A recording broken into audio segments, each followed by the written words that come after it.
Hello, my name is Sequita Freeman, and I am the chairperson of the Board of Trustees for the Union Springs Community Cemetery Association. And we are here live in the midst of the 3.645 acres of land that was donated to the Union Springs community for the formation of the church as well as the cemetery. In 1895, a man by the name of C.C. Jones sold an acre of land for $8 to Frank and Jack Hubbard and George Calloway. That property became known as the Union Springs Baptist Church for the formation of their church, the religious organization where they came together to fellowship and serve the Lord. Prior to their formation of the church, it is believed, based on a limited amount of research that we've done, that this cemetery was already established.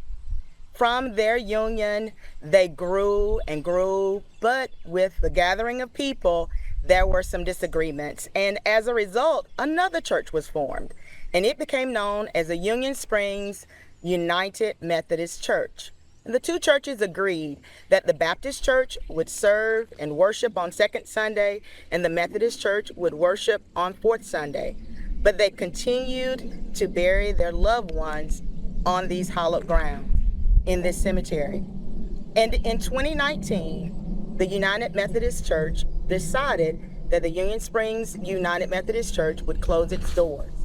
And so they offered to the community the deed to this property.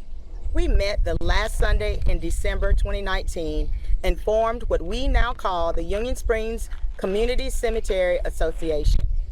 And as we have gathered and met and continue to establish goals for the preservation of this cemetery, we truly believe that this is not just the final burial place for members of the Union Springs community, but is the bookend for our loved ones, for the lives that they lived and the legacies that remain, and we must and are obligated to tell their stories. So we're committed to preserving this cemetery and telling the stories of as many of our loved ones as we can. Buried in this cemetery are members of the following families: the Andrews family, the Anderson families, the Hubbard Davidson families, the Davenports, the Gilberts, Snows, Rays, Hartmans, and so many others. As I walk around, there are over 264 known graves with headstones dating back as far as birth of 1846. 1846, that's a long time. That was pre the abolition of slavery. So we're confident that there are graves here that precede when the Emancipation Proclamation was established and when slavery was fully abolished in 1865. As a matter of fact, December 2023, Omega Mapping, led by Lynn Strozier, was commissioned to come and survey Section F of our cemetery. We have 6 sections, and Section F is probably one of the newest areas, but it's not. It's actually probably one of the oldest sections in the cemetery, because upon his completion of the survey of the territory, the property, upon his completion of the property, he identified 92 unmarked graves. 92. And his survey also showed that, based upon the descriptions that he observed with his imaging, that the graves were probably dug and the bodies buried in pine boxes, and that some of them were even enshrouded with fabric prior to establishments of vaults. With his expertise, Mr. Strozier shared with us that based upon where the graves are, how they were buried, and some markers such as the trees, that they were probably dug or established during the period of slavery because of the location of the property, and this was farmland, that they would have buried the slaves in this particular area, marked by the trees, as well as the formation of the land. And so as we continue to preserve the history, the legacy of the people and our cemetery, we want to make sure that we're telling the story of people like Mr. Henry Pegg Gilbert, who owned property in this area, and he was killed as a result of his establishment and status in the community. Stories are so important because they tell of the legacy and the life of the people who are buried here.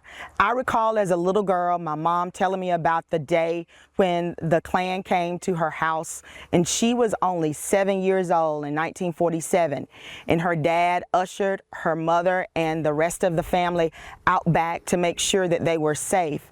And they were looking for Mr. Gus Davis and Mr. Henry Gilbert. Mr. Gilbert was a community citizen with wealth and property and status, and the people in the community respected him and looked up to him. But there was an incident in the community where Mr. Gus Davison had killed another citizen for an incident that occurred. And I encourage you to Google that and look up Mr. Henry Pegg Gilbert and learn more about his story. But in 2018, his family, along with other citizens within Harris County, Troup County, and some others who collaborated to clear Mr. Gilbert's name, his family, along with other collaborators, researched and gathered information to prove that Mr. Gilbert was not guilty of what they had accused him of, and ultimately that resulted in his brutal death. Mr. Gilbert, along with his wife, are laid to rest in Union Springs Community Cemetery. In 2018, the family, along with others in the community, gathered at then Union Springs United Methodist Church to celebrate this awesome occasion. As a result, a historical marker was placed at the Jones Crossroad to indicate how he was exonerated of all charges and how his name and his story are to be shared for generations to come. Like Mr. Gilbert, there are others who are here that are entrepreneurs, that are philanthropists, that are farmers, that are homemakers, that did an awesome job to establish their families based on love, faith in God, and collaboration of community. That's why it's so important for us to continue their legacy and to tell their story. Speaking of telling our stories, there are many stories about the Davidson and the Hubbard family. I'm reminded of our vice chairperson, Dorothy Davidson, tell the stories of how their family, the Davidsons, are double kin, how two sisters married two brothers. And so the Davidson family just grew enormously because the two sisters married the two brothers, and the community is so well connected with that legacy and history. As a matter of fact, their story is so well documented that they have something like a yearbook or an annual that has the pictures and the history of and the genealogy of their family members, dating back to their grandfather, father, and even the descendants after that. And they have large family reunions and are very well connected. Here I stand in the area that's designated for the Hubbards, but you also see marked on the graves the Davidson, because the Hubbards and the Davidsons are all connected. And this is in section C. You have some more of their extended family down in the section, which would be southeast of where we're standing now in the Moss section. We have other Davidsons that are throughout the cemetery, and it's just fascinating to see how they've documented their genealogy and their story, and are telling their story to their descendants. And we want to make that connection with others, because other family members that are buried here are also connected, like the Cottons, the Turners, the Johnsons. Had the privilege of working with Miss Thelma Flowers, who's a descendant of Mr. Dan Johnson, to renovate and restore some of their graves with new headstones and cleaning off their graves. And it's amazing of the lives that were touched and are touched, and the legacies that still remain. And we want to tell that story, not just to their children and their children's children, but for all of the community to know more about the Union Springs community. So we have in the south part of the cemetery, we have the Johnson family that's buried here. Mr. Dan Johnson and one of his daughters contacted me and Blanche Hudson, who's our treasurer, and asked us to assist her in preserving or restoring their graves. And as a result, we were able to assist her in the purchasing of headstones and getting the graves, the slabs cleaned, and so that her children and our children's children will be able to remember their grandparents and their great-grandparents. And it is just a blessing to serve in this capacity and to help tell the stories. And there are more stories to tell, and we need your help in doing so. There are so many more stories to tell, such as the stories about the Parkman family, the Ray family. As a matter of fact, when I joined Union Springs United Methodist Church, that whole area in the northeast of the cemetery was overcrowded with trees and bushes, and you really couldn't see the graves that are buried there, including those 92 unmarked graves. But Mr. Robert Ray went to our pastor then, Reverend Lonnie L. Thornton Sr., and said, Reverend Thornton, there are other graves that are out there, and I want to see that part of the cemetery cleaned off. And the two of them led an initiative to clean off all of that area and all of that overgrowth.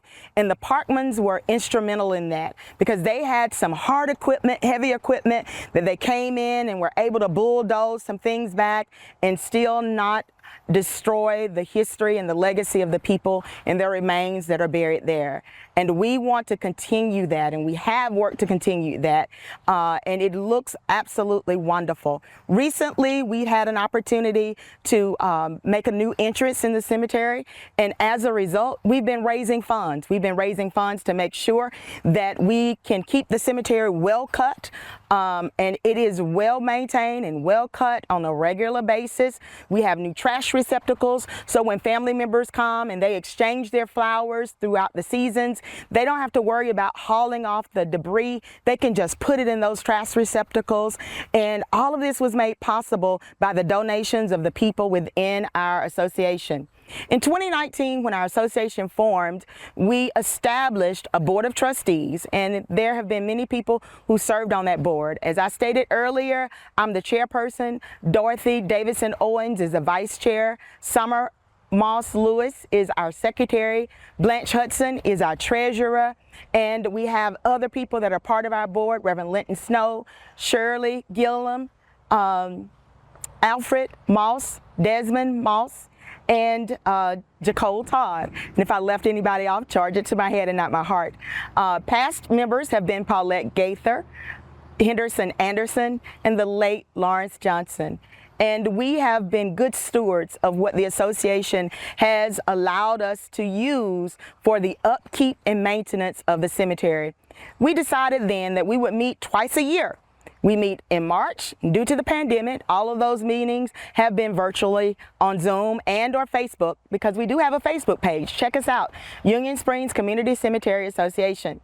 However, our September meeting is usually face-to-face and on Zoom. So we have a meeting coming up September the 8th at 3 o'clock at the Mountain Springs Baptist Church, Highway 18, where the Reverend Alfonso Simpson Jr. is the pastor.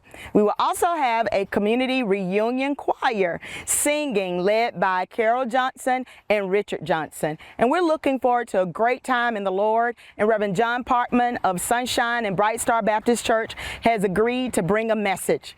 We want this to be kind of like a homecoming celebration, and we'll have dinner following, catered by Splendid Events with dessert from the Copper Carrot and more. So we invite you to come and join us. And if you are members or of your family or loved ones are buried here, we want to invite you to be a part of our association. There's no initial cost to join, but we certainly do need your support, physically and financially. Because behind me, you'll see there's another section that's overgrown like the section was on the northeast side. There are loved ones that are buried in this section, and we can't get to them because of the undergrowth. So we've been meeting each March to come down and chip away at it a little at a time. And if you are able, have equipment, come. We'll post when we're doing the next one on our Facebook page, but we'd love to have your hands helping us to preserve and to tell the story. We also have another committee, not only responsible for the grounds, but to tell our story. That's led by Valerie West, Reverend Morrissey Whitfield, and others who work to collect the census, collect the information, and connect the families so that we can tell our stories. And we want to bring a camera to you and your loved ones and family members and gather as much information as we can about the people who are buried here so that we can tell their stories. What unites us? What unites us is our love of God and our love of family, and we want you to be a part of that. Even if you don't have family members buried here and you want to be a part of this, we welcome you. We also welcome your donations, and you can see a way to give by visiting our Facebook page. It is my pleasure to serve and to be a part of this and to continue to tell our stories, because there are many and we are all connected. We pray God's blessings. It is my pleasure to tell our story because our stories are all connected. It is a blessing, and it is my privilege to serve and our privilege to serve. And we pray God's blessings upon each of you and hope to see you real soon. Thank you.